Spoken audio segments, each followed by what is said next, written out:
જય શ્રી કૃષ્ણ પ્રિય સાથીઓ, સ્વાગત છે તમારું આપણી આ યુટ્યુબ ચેનલમાં. મિત્રો, તમે જોઈ રહ્યા છો મોટિવેશનલ અને સ્પિરિચ્યુઅલ જ્ઞાનવર્ધક વિડીયોઝ.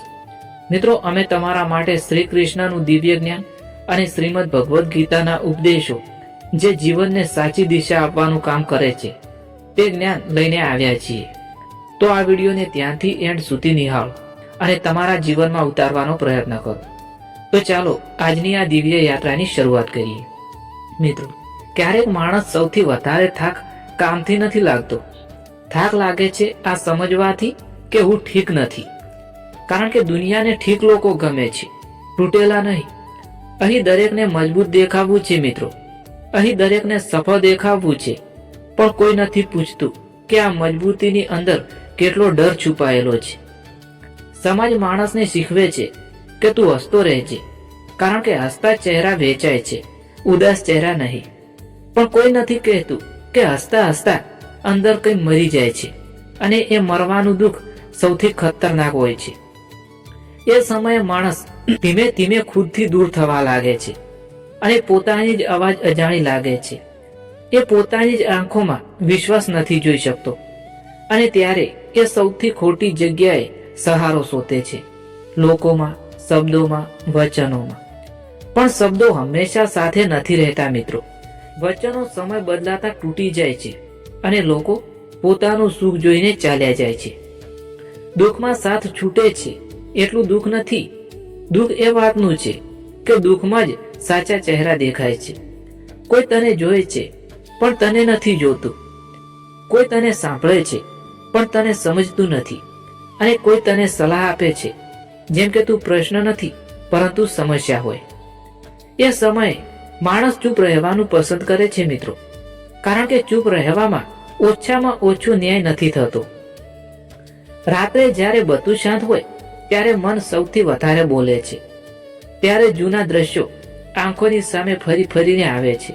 કોઈ શબ્દ, કોઈ વર્તન, કોઈ અવગણના, અને ફરી એ જ પ્રશ્ન, આ દુઃખનો અંત ક્યારે આવશે? પણ કદાચ આ પ્રશ્ન ખોટો છે મિત્રો.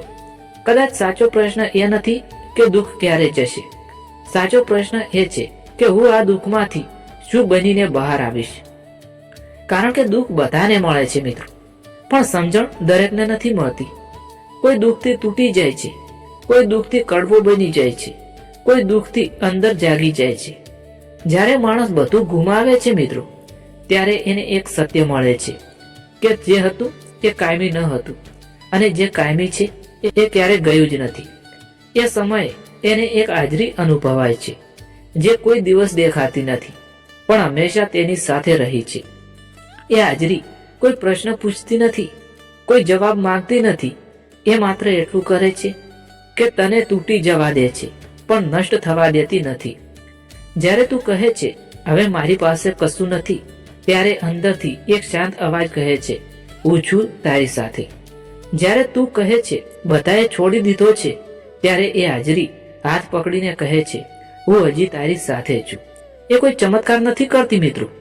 એ દુઃખને અચાનક દૂર નથી કરતી, પણ એ તને એટલો મજબૂત બનાવે છે કે દુઃખ તને હરાવી શકતી નથી. ધીમે ધીમે તું બદલાવા લાગે છે. તું બધાને ખુશ કરવાનો પ્રયાસ છોડી દે છે. તું બધાને સમજાવવાનું બંધ કરી દે છે. તું સમજી જાય છે કે જે સમજે છે એને સમજવાની જરૂર નથી, અને જે નથી સમજતા એ 1000 શબ્દો પણ ઓછા પડે છે. તું શાંતિ શોધવા લાગે છે, ભીડમાં નહીં પરંતુ પોતાની અંદર. અને ત્યાં એ હાજરી વધારે સ્પષ્ટ થાય છે, કોઈ રૂપ વગર, કોઈ અવાજ વગર, સંપૂર્ણ વિશ્વાસ સાથે. ત્યારે તને સમજ પડે છે કે સાચો સાથ એ નથી જે હાથ પકડીને ફરતો રહે છે, પણ સાચો સાથ એ છે જે અંધારામાં પણ છોડીને નથી જતો. અને ત્યારે તું પાછો જુએ છે, પાછળના બધા દુઃખોને, બધા અપમાનોને, બધી અવગણનાને. એ તને સમજ પડે છે કે જો એ બધું ન હોત તો કદાચ તું એને ઓળખી ન શક્યો હોત. કદાચ દુઃખ એ માર્ગ હતો અને એ હાજરી તારા જીવનનું માર્ગદર્શક છે. તૂટવું એ અંત નથી પરંતુ શરૂઆત હતી મિત્રો. અને હવે જ્યારે કોઈ પૂછે છે તને હવે ડર નથી લાગતો, ત્યારે તું સ્મિત કરીને કહે છે હવે હું એકલો નથી. તું એને કોઈ નામ આપે છે, કદાચ તું એને માત્ર અનુભવ તરીકે. પણ એક દિવસ જ્યારે તું સંપૂર્ણ શાંત થાય છે, ત્યારે તને સમજ પડે છે કે જે તને દુઃખમાં પણ છોડીને ગયો નહીં, એ તને અંધારામાં પણ સાંભળતો રહ્યો છે, તૂટીને પણ ઊભો કરતો રહ્યો છે. એ બીજું કોઈ નહીં પણ ભગવાન શ્રી કૃષ્ણ છે, જે માણસને નહીં પરંતુ આત્માની સાથ આપે છે, જે પ્રશ્નો નથી આપતો પરંતુ દ્રષ્ટિ આપે છે. અને ત્યારે તને જવાબ મળી જાય છે. દુઃખનો અંત કોઈ તારીખ નથી, દુઃખનો અંત એક ઓળખ છે. જ્યારે તું એને ઓળખી લે છે, જે ક્યારેય તને છોડતો નથી, એ છે ભગવાન શ્રી કૃષ્ણ. ધન્યવાદ. જય શ્રી કૃષ્ણ, જય શ્રી મહાકાળીમાં, જય શ્રી સતીમાં, જય શ્રી ગોગાજી મહારાજ.